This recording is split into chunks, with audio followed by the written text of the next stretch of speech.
There it is, 7 o'clock. 7 o'clock. Thank you, Dan.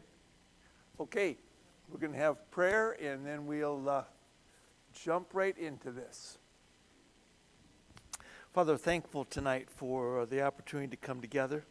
We're grateful for the word that we hold in our laps and our hands and on our devices. I pray that your Spirit would be given permission to come into our hearts and our minds and to speak to us according to what is found here, that it might challenge us, inspire us, encourage us, and possibly rebuke us. In Jesus' name, amen. Deuteronomy chapter 12. First 11 chapters have laid out the framework of what God expects as they're going to enter into this new land. And so now he comes to this business about idolatry and what the people have got to know about this, because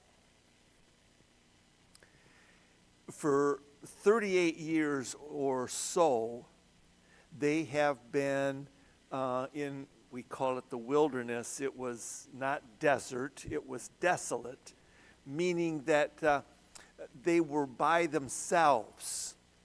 They came in contact with other people, mostly aggressors that were trying to defend the small patches of land that they had. But for the most part, these people were just minding their business, waiting. Have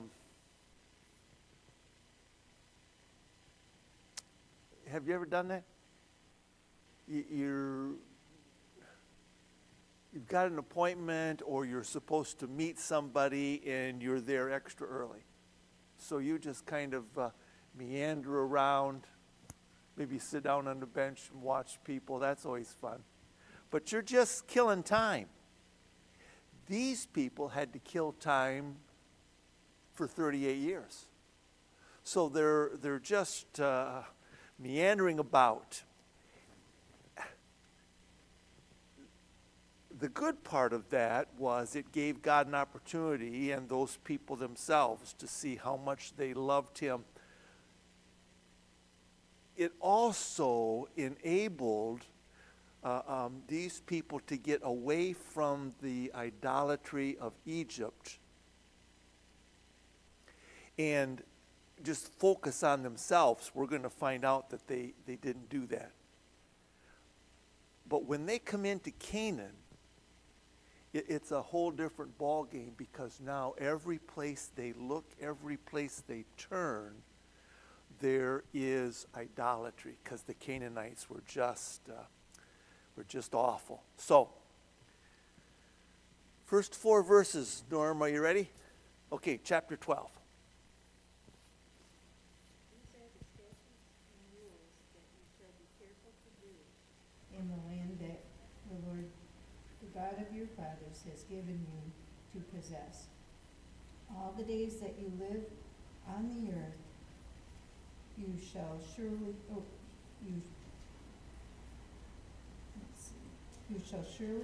destroy all the places where the nations whom you shall dispossess serve their gods, on the high mountains and on the hills and under every green tree. You shall tear down the altars and dash in pieces their pillars, and burn their asherim with fire. You shall chop down the carved images of their gods and destroy their name out of that place. In verse 4. You shall not worship the Lord your God in that way. Yes, okay.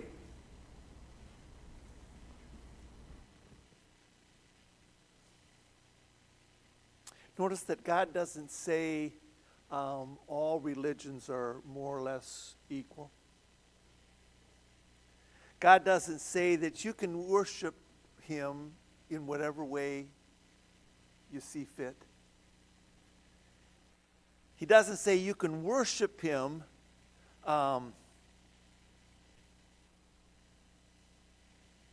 whenever you get the notion. And he doesn't say that we're all on different paths to the same summit.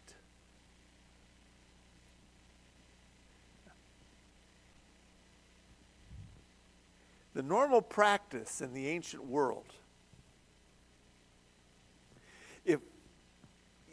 if you found a nice building, say a temple, that wasn't being used,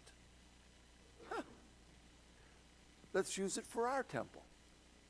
We'll just push aside the idols that were there and we'll put new ones in. Now, that's a common occurrence. It happens in nature. In my backyard, underneath my shed, I had rabbits. And they had burrowed down, and it was a nice place. And then one day, a woodchuck came from the same spot. It had made a tunnel, found that burrow, and popped out. As soon as the woodchuck showed up, rabbits were gone. They couldn't stay in the same spot. And when the woodchuck would leave, rabbits would move back in. I mean, they weren't fussy. They just probably, moved the woodchuck's idols over. And then just, did the best of it. Woodchuck come back, rabbits were gone. I could always tell when the woodchuck was coming because the rabbits would disappear. God said, when you go into this place, I don't care how nice the temple is, I want you to tear it completely down, burn it up, get rid of every evidence that it was used for something else.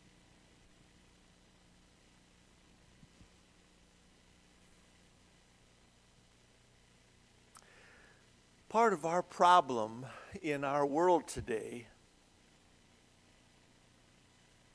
it isn't that people worship too little, it's that they worship too much. They worship the Lord and the things of the world.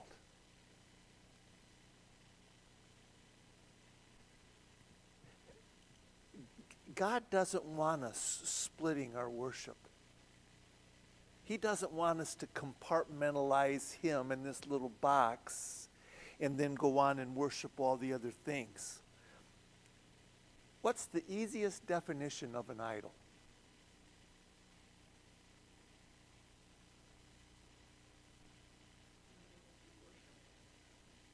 Yeah.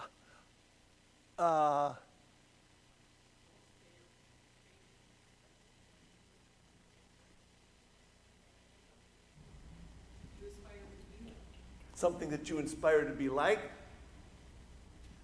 Just as an aside, the word Antichrist means other than Jesus. Yeah. So it's not, an idol is something we worship. What did you say, Jennifer? Michaeline? That you look up to. Something that you look up to. The easiest definition of an idol is anything that takes the place of God. Anything takes the place of God. Whoa. That's a whole lot of things. That's a whole lot of things. And because we have so much in America, we've got so many things to worship. In third world countries where they don't have a lot, there's not a lot that occupies their attention. They've got their gods, and then they've got the quest to stay alive. We've just got all kinds of things. Much of the pagan worship of the Canaanites had to do with a sexualized veneration of fertility itself and nature, and as a result, all the shrines and all the temples were in outdoor settings. They didn't go inside much. Why not?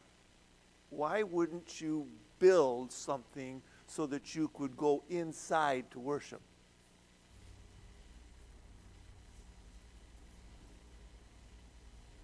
Now we're talking 2,000 years before Christ.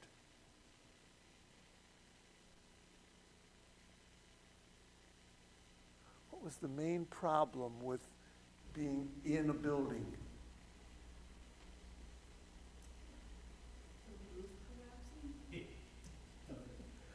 Not being able to see.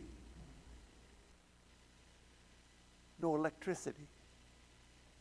Yeah, you'd have candles, torches, but it was so much easier to worship outside. Light. You can see what you're doing.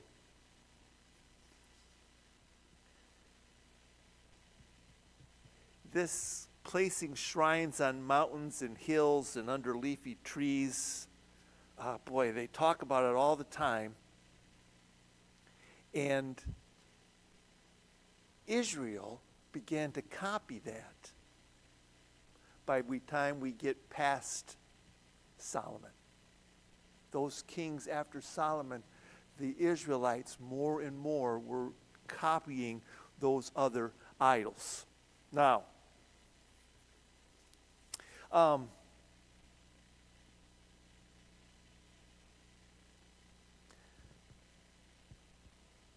Tim, would you read verses 5 through 8? Really, 5 through 7. But you are to seek the place the Lord the God will choose from among all your tribes to put his name there for his dwelling. To that place you must go. There bring your burnt offerings and sacrifices, your tithes and special gifts, what you have vowed to give, and your freewill offerings, and the firstborn of your herds and flocks. There, in the presence of the Lord your God, you and your family shall eat and shall rejoice in everything you have put your hand to, because the Lord your God has blessed you. And then read verses 8 and 9. You are not to do as we do here today, everyone doing as they see fit, since you have not yet reached the resting place and the inheritance of the Lord your God is giving you.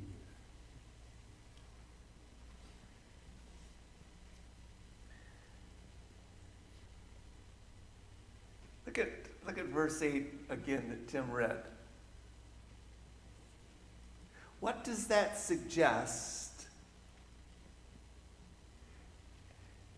Because Moses is giving this final sermon. These are all, they're not young anymore, but at one time, these were all the children, 20 years and younger, that had been spared when they refused to cross the first time.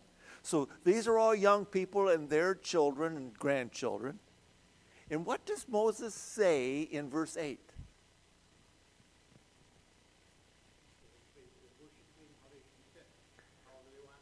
Yeah. Don't do, when you get across the Jordan, don't do there what you're doing now.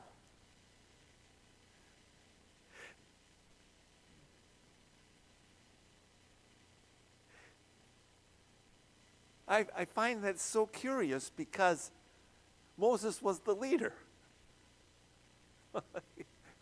Moses was up on Sinai. He had gotten the 10 Commandments. He had gotten the laws. He put together the tabernacle. He laid out all the materials. He had men and women fashion the garments, the veils, the ornaments, the vessels. Moses had all this in place. But what does he say? What does he say happened in verse 8? Yeah.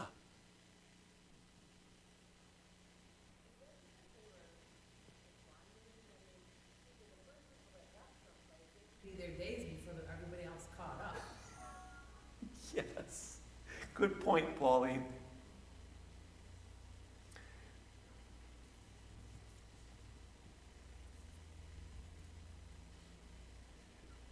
Worship is about pleasing the object of worship.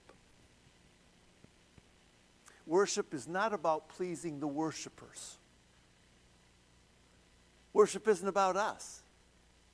It's about God. But because we're us, what do we normally do? Make it about us. And have you ever heard of a group of people who wanted to blame their leader for the sake of disarray that they were in? You ever heard of such a thing?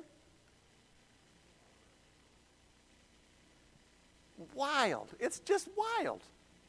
These people have gone off the rails, and Moses was living among them. Holy mackerel. How? I mean, that just makes my mind explode. How could a nation who had Moses not do what they're supposed to do? He tells them. He reminds them. He's talking to the kids, and he says, you know what? I've got one word to describe your parents and your grandparents, and what was it? Stiff-necked. That's a good word. What's hard-hearted? That's another good word. Rebellious. Whew, now we're on a roll.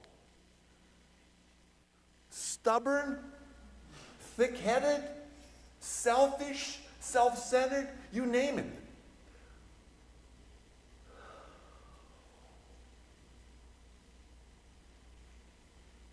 Moses is an amazing man, wasn't he? I mean, these kind of people, no wonder he kept saying, God, why don't you just kill me? I can't do it anymore. In fact, remember early on when God said, Moses, I hate to tell you this, but I'm not going with you. He said, I can't do it. If I'm in the midst of these people, I'm going to destroy them. Wow. And what was Moses' response?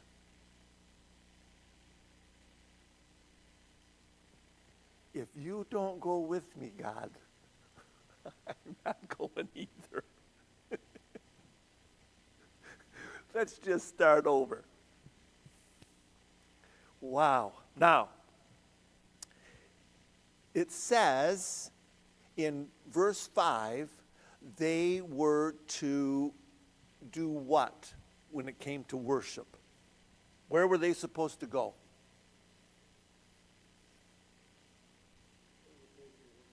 Yes. Now, try to put this in context because we're not across the Jordan yet. They're still in this tabernacle, and as Pauline reminded us, that was constantly moving. They're going to come to a place, Moses tells these young people, you're going to come to a place and the tabernacle is going to sit. And wherever that tabernacle is, that's where you go to worship. Israel's worship was based on what pleased God. And it was the place where God chooses. They had a couple of places until David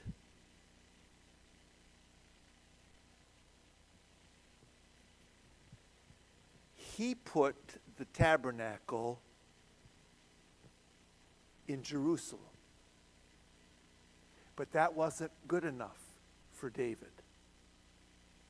David said, I just chafe at the idea that our God has to be in a tent. And so what did he want to do? David wanted to build a temple. And preacher says, sounds good to me. See, preachers are always about building. David says, I want to build a temple. And the preacher says, yeah, let's do it. And God says to Nathan, you knucklehead, David's not going to build me a temple. So he has to go back, had some mustard with him, ate some crow, and he said, your son's going to build the temple, Solomon. In verse 7, there's a key word there about our attitude, our mindset, the way we should be when we worship God, and what is it? Rejoice. Yes, and that another word for that is what?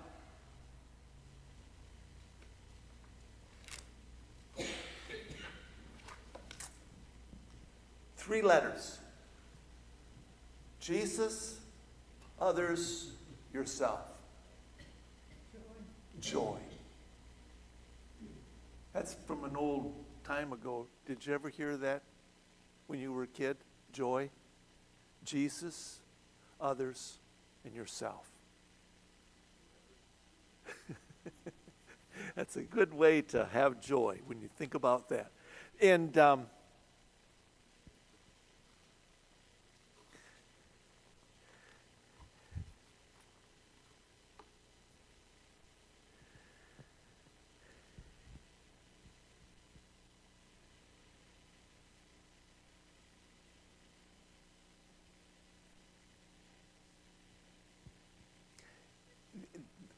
those first 9 verses, Moses was emphasizing to the people that this is about God. And you're worshiping Him, not yourself. You go where He wants you to go, and you do it the way He wants you to do it. And it is focused on Him. So many today have church, but they really don't have worship. Because it's measured, it's self-focused, man-focused, and personal experience-focused. And it's measured by how the worshiper feels instead of measured by how God is honored. And you hear people say this all the time. I wasn't getting much out of this last church I was at. I didn't get much out of it. I got news for you. It's not about you getting anything out of it. It's about you giving to God all of it. When we go to worship, our focus, our emphasis has to be on what we're giving to God. But we've turned that around. And how the worshiper feels is how we measure whether or not. And I'm not telling you anything that's new. Let me read you a quote by Spurgeon, who lived prior to the 19th century. This is what he said. Singing should be congregational, but it should never be performed in front of the congregation. They say, the place is quite renowned for its musical performances. He said, what a poor achievement. Our singing should be such that God hears it with pleasure. Not so much art as heart. Not so much musical sound as of spiritual emotion. See, it's been a problem for a long, long time. Okay, verses 10 through 14. Renee?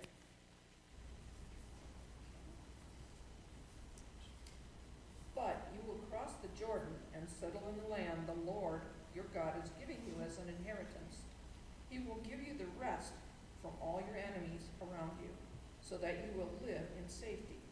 Then, in the place the Lord your God will choose as a dwelling for His name, there you are to bring everything I command you, your burnt offerings and sacrifices, your tithes and special gifts, and all the choice possessions you have vowed to the Lord.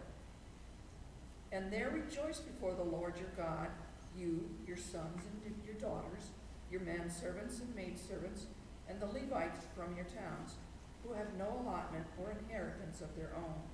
Be careful not to sacrifice your burnt offerings anywhere you please. Offer them only at the place the Lord will choose in one of your tribes, and there observe everything I command you. Yep. Sorry, I was looking at verse 15.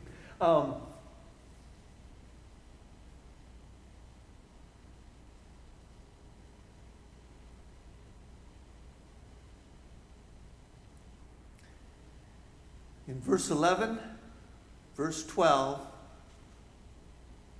verse 13, 14, those three verses, the emphasis is you're going to worship where?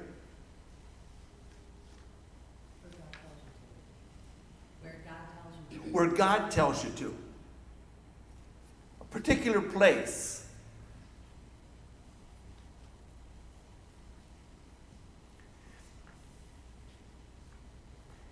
It is perfectly fine to worship God on the golf course, on a lake, in the woods. That's all fine. But God calls us to worship in the assembly of the people. And right now, we are not that well organized that all 250 of us can meet on the golf course. Do you know how that would freak out the owner? If we just pulled up in all of our vehicles, had the kids over on the 9th hole, we were on the 8th hole, singing. I mean, that would just disrupt all the other people. I imagine they would ask us to leave. Same way if we all pulled into a state park. Just 250 of us. There's nothing wrong with that. But God has called us to a place to worship. And happens to be here.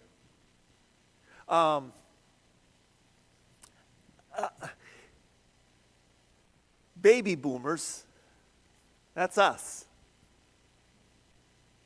70% of baby boomers, when they were interviewed, said,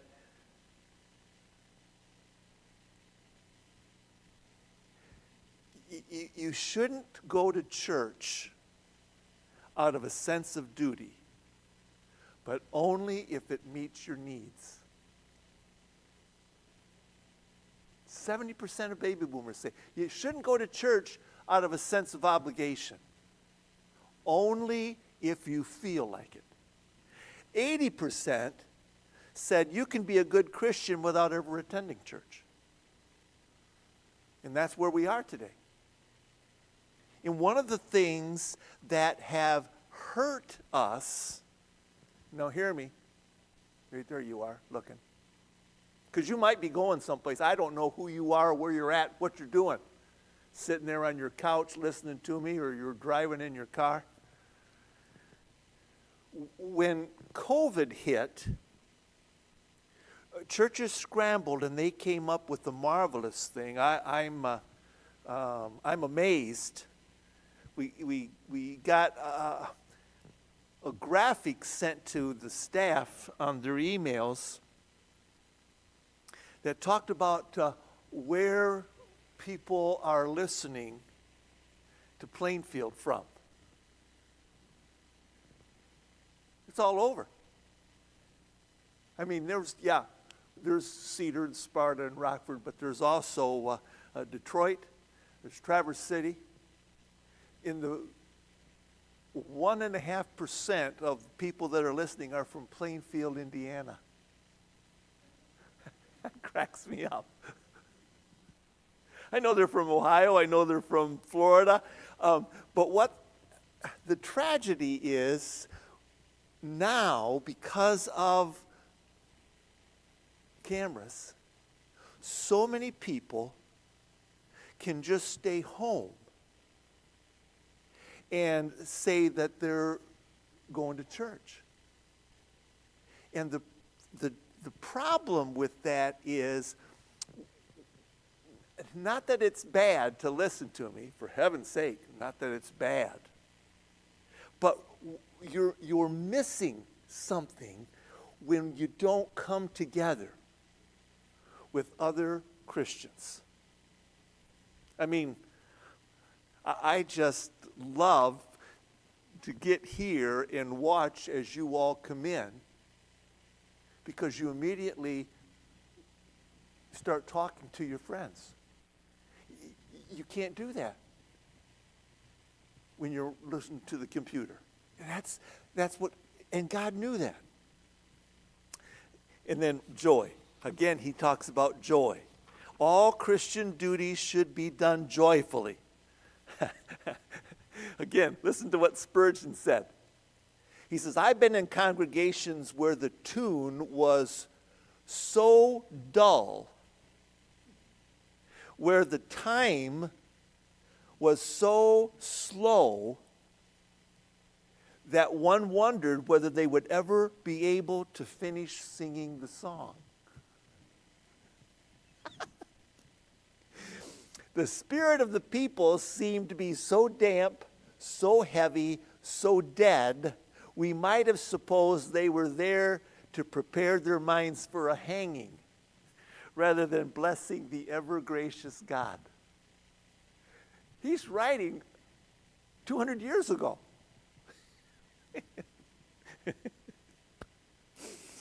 And what's so funny is that we understand it. Yet we just feel that. So, let me see what else I got here. Okay. Let's read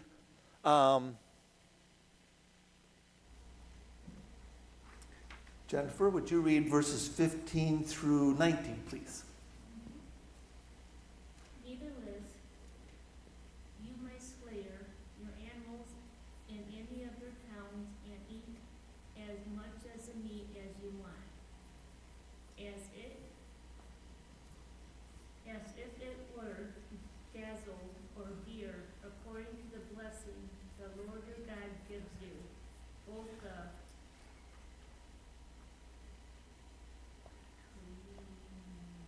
something unclean and the unclean may eat it. But you must not eat the blood, pour it out on the ground like water. You must not eat it in your own town, the tithes of your grain, and new wine, and olive oil, or the firstborn of your herds and flocks, or whatever you have vowed to give, or a free will offering, or special gifts. Instead, you are to eat them in the presence of the Lord your God,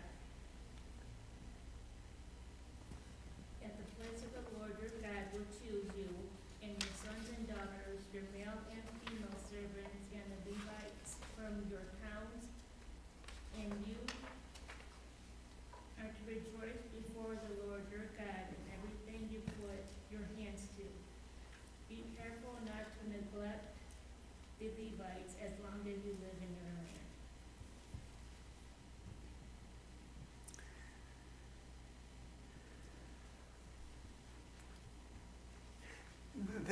This problem of focusing on God isn't new. We're reading about it here. But I want to take you back even further. Let's say Genesis chapter 2. Who are the main characters in Genesis chapter 2? Adam and Eve. And the third character in Genesis chapter 2, not 3, Genesis chapter 2, the third character was who? God. God. there was this amazing thing that took place in the cool of the day, toward evening. What happened? Like clockwork. God came down to walk with them. God came down, and Adam and Eve, the three of them went for a walk. Wow. Do you suppose that Adam and Eve had trouble focusing on God? Absolutely. He said, and I don't think that it was a one-time thing. They're walking along, and God would say, now remember, stay away from that tree. A day or two later, they're taking a walk, and God says, I know it looks nice, but I want you to stay away from that tree. The only two people in the world in God, and they couldn't focus on God because the serpent shows up and says, hey, Eve, how's about a little bite? Boom, right for it. And then, of course, she says to Adam, eat this or else. And he did. Because the women have so much power. So much power, it's scary how much power women have over men.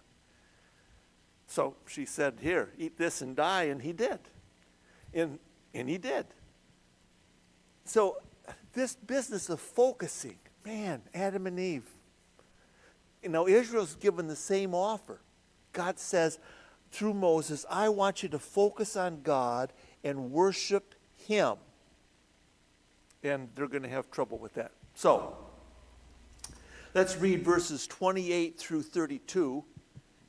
Chuck, you're up. Be careful to listen to all these words which I command you, so that it may be well with you and your sons after you forever. For you will be doing what is good and right in the sight of the Lord your God. When the Lord your God cuts off before you the nations which you are going to dispossess, and you dispossess them and dwell in their land, beware that you are not ensnared to follow them, after they are destroyed before you, and that you do not inquire after their gods, saying, how do these nations serve their gods, that I may also do that? You shall not behave thus toward the Lord your God, for every abominable act which the Lord hates they have done for their gods. For they even burn their sons and daughters in the fire to their gods. Whatever I command you, you shall be careful to do. You shall not add to nor take away from it.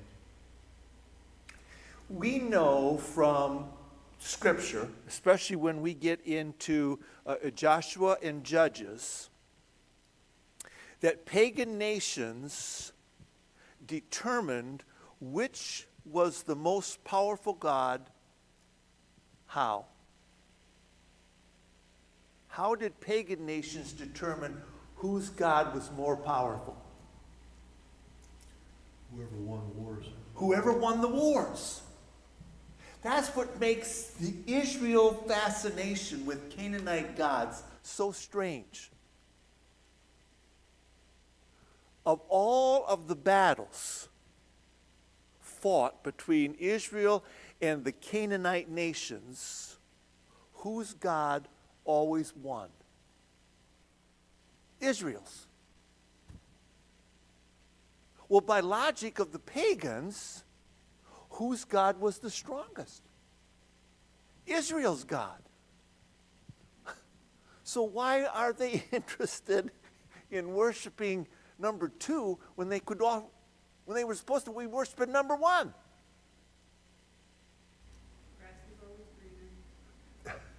Yeah.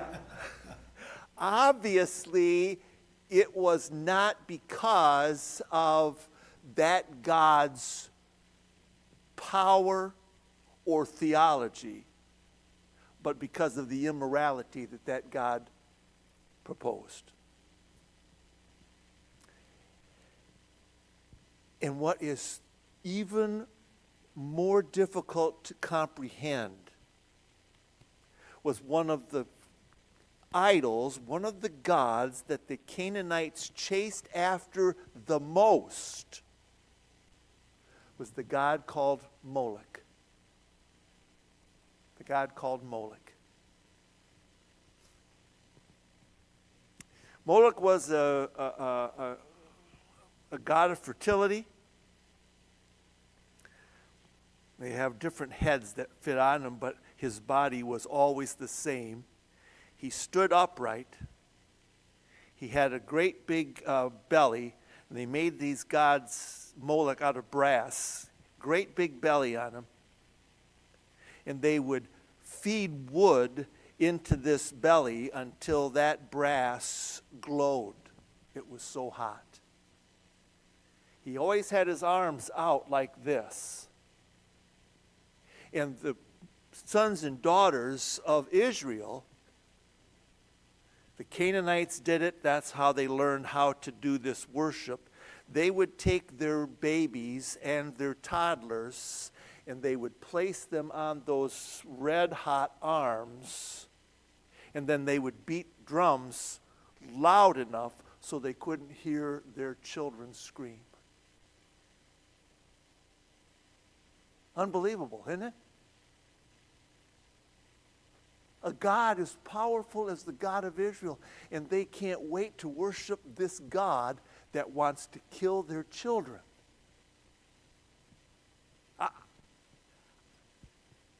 I don't get that.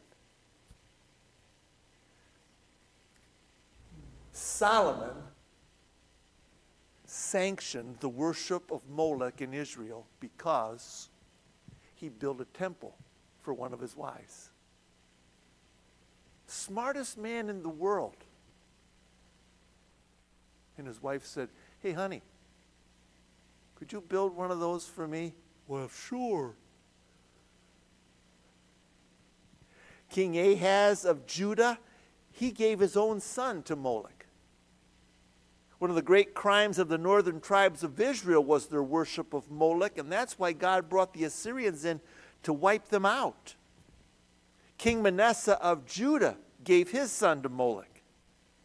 And right up until the days of King Josiah, who had enormous reforms that didn't last, but the worship to Moloch continued. God said, don't do that. Every abominable act, they even burned their sons and daughters. And that's what he did. Okay, chapter 13, real quick, gives them a firm warning in chapter 13.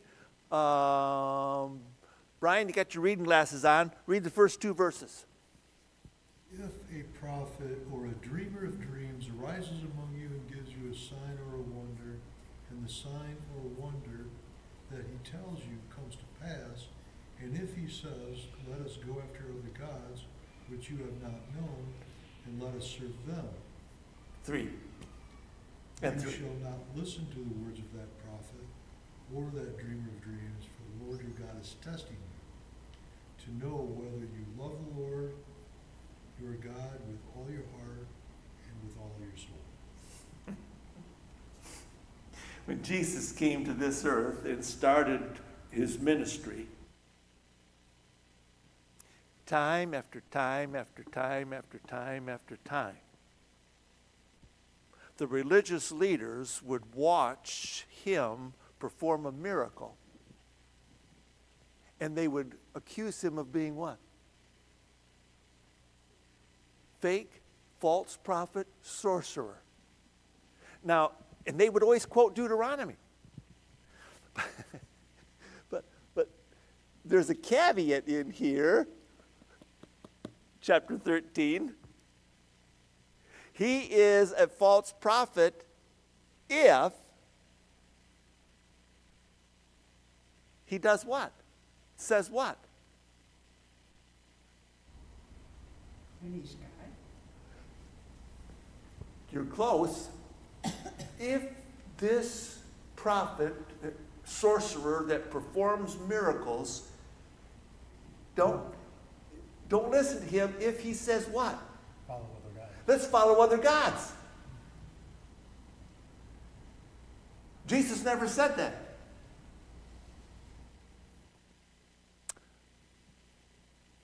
But the God that Jesus wanted the people to follow wasn't the God of the scribes, Pharisees, and Sadducees. See? Because the God of the scribes, Pharisees, and Sadducees were themselves. They wanted people to follow them. Jesus said, I want you to follow my Father. And they said, God was testing. God was testing. No. Brian, you ready? 4 through 6. You shall walk after the Lord your God and fear him and keep his commandments and obey his voice. And you shall serve him and hold fast to him. But that prophet or that dreamer of dreams shall be put to death because he has taught rebellion against the Lord your God, who brought you out of the land of Egypt and redeemed you out of the house of slavery to make you leave the way in which the Lord your God commanded you to walk. So you shall purge the evil from your midst. If your brother, the son of your mother, or your son or your daughter, or your wife, or the wife you embrace, or your friend who is as your own soul entices you secretly, saying, let us go and serve other gods, which neither you nor your fathers have known. Go through down through 9. Period. Oh, go through 9? Yeah. Some of the gods of the peoples who are around you, whether near you or afar off from you, from the one end of the earth to the other, you shall not yield to him or listen to them, nor shall your eye pity him, nor shall you spare him, nor shall you conceal him, but you shall kill him. Your hand shall be first against him to put him to death, and afterward the hand of all the people. Yes. Ultimately, this is why they reached a point where they had to kill Jesus. Caiaphas said it. He stood before the assembly of religious leaders and he said, listen, it only makes sense that one person should die for the nation of Israel compared to having everyone else die from Roman interference. We need to kill him. And the thing that just cemented their bloodthirstiness to kill Jesus happens early in John because he spends so much time with the crucifixion. John chapter 11, Jesus does something unheard of. He had done miracles in this mindset that they didn't believe because it was close enough to the time, even though once was he stopped the funeral bier and it got the dead person right there and he raised him. Lazarus dies. Jesus waits 4 days before he shows up. And when he calls him out of the tomb, he was wrapped in grave cloths. He was dead. Dead.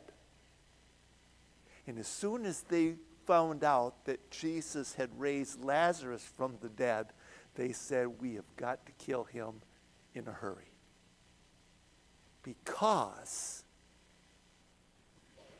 people are flocking to him and leaving us. So this message here in shunning idolatry in chapter 13, killing someone that is a false prophet or a sorcerer or trying to lead you away from God, isn't about someone that commits sin and repents. It's about someone that has turned away from the Lord willfully and refuses to repent.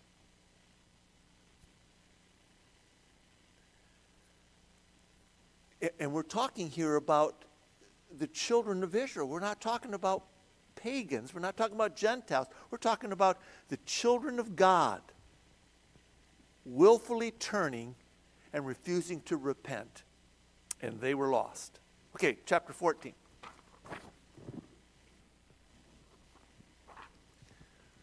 You got your, I see you got your writing tablets. You got your eyeglasses?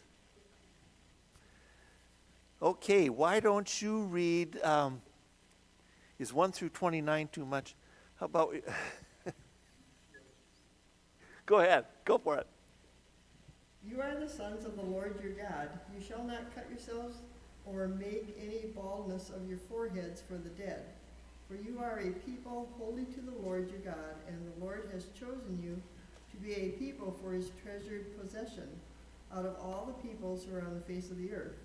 You shall not eat any abomination. These are the animals you may eat: the ox, the sheep, the goat, the deer, the gazelle, the roebuck, the wild goat, the eberks, the antelope, and the mountain sheep. Every animal that parts the hoof and has the hoof cloven in two and chews the cud, among the animals you may eat. Yet of those that chew the cud or have the hoof cloven, you shall not eat these: the camel, the hare, and the rock badger, because they chew the cud, but do not part the hoof, are unclean for you. And the pig, because it parts the hoof, but does not chew the cud, is unclean for you. This flesh you shall not eat, and their carcasses you shall not touch.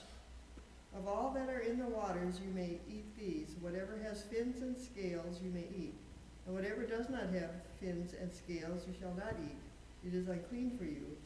You may eat all clean birds, but these are the ones that you shall not eat: the eagle, the bearded vulture, the black vulture, the kite, the falcon of any kind, every raven of any kind, the ostrich, the nighthawk, the seagull, the hawk of any kind, the little owl and the short-eared owl, the barn owl and the tawny owl, the carrion vulture and the cormorant, the stork, the heron of any kind, the hoopoe, and the bat.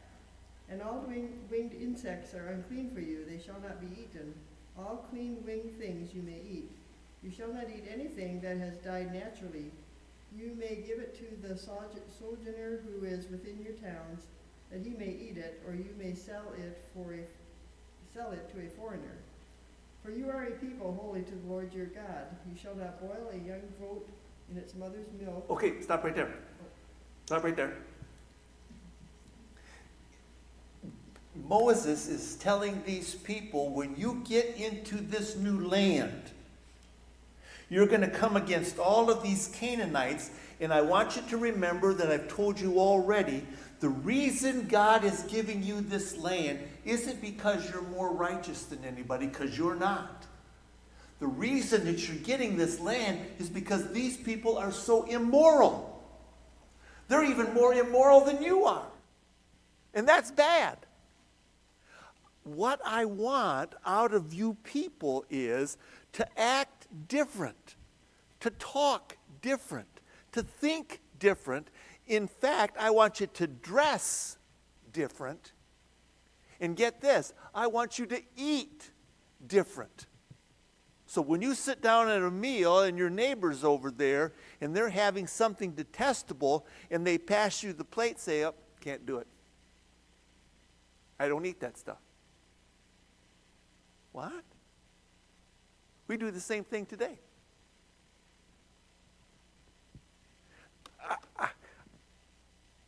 I mean, verse 3 is talking to me. Don't eat any detestable thing, and liver is right on that list. It's detestable. Along with lima beans, spinach, creamed asparagus. I told you about my grandma's recipe. Woo, that was detestable. I said, Grandma, I can't eat it. It's against my religion. They were supposed to even eat differently, and it would make people question why they wouldn't eat those things, and then they would have an opportunity to talk about God. Evangelism, right there. All right. Start with verse 22. You shall not boil a young goat in its mother's milk. You shall tithe all the yield of your seed that comes from the field year by year. And before the Lord your God, in the place that he will choose, to make his name dwell there, you shall eat the tithe of your grain, of your wine, and of your oil, and the firstborn of your herd and flock, that you may learn to fear the Lord your God always. And if the way is too long for you, so that you are not able to carry the tithe, when the Lord your God blesses you, because the place is too far from you, which the Lord your God chooses to set his name there, then you shall turn it into money and bind up the money in your hand and go to the place that the Lord your God chooses and spend the money for whatever you desire, oxen or sheep or wine or strong drink, whatever your appetite craves. And you shall eat there before the Lord your God and rejoice, you and your household. And you shall not neglect the Levite who is within your towns, for he has no portion or inheritance with you. At the end of every 3 years you shall bring out all the tithe of your produce in the same year and lay it up within your towns. And the Levite, because he has no portion or inheritance with you, and the sojourner, the fatherless, and the widow who are within your towns, shall come and eat and be filled, that the Lord your God may bless you in all the work of your hands that you do. Yes, here he's talking about tithing. He said, when God blesses you, as he's going to, regularly you're going to take a tithe, 10% of what you have, and you're going to bring it to God as an offering. I don't know for sure about the animals, but this is what is so neat. Our God thinks of everything. He says through Moses, if you happen to live in a place that is too far, say from the temple when it comes, you don't have to drag your ox. You don't have to drag that sheep or carry it. You don't have to take an animal. You can go to your local place, sell that animal, take the silver, put it in a bag, and then walk to the temple. And when you get there, you can buy anything that you want. I don't care. You can buy yourself a sheep or an ox or a drink offering, whatever your heart desires. The important thing is you're going to tithe it. People that talk about God being so rigid. I don't care about you. I want you to tithe, so grab that animal and haul him 50 miles. Just get yourself a strong rope. No, God's not like that. And he's still not like that. Then, once you're there and you have purchased whatever it is that you're going to sacrifice and you've got stuff left over, go ahead, sit down and enjoy it as a family. And ask a couple of Levites to join you because they don't have anything. They've got no inheritance. And then every 3rd year in your town, you're going to get together the produce, the animals that you've got to give to God, and you're going to make yourself a huge potluck. And you're going to invite all the Levites, not just a couple, all the Levites that are in that town, plus all the orphans, all the widows, and all the foreigners that happen to be visiting. And they're going to get to eat for free. There wasn't any other religion, there wasn't any other peoples that did that. They were all so isolated. And God, man, what an amazing, amazing God. Okay, we'll quit right there.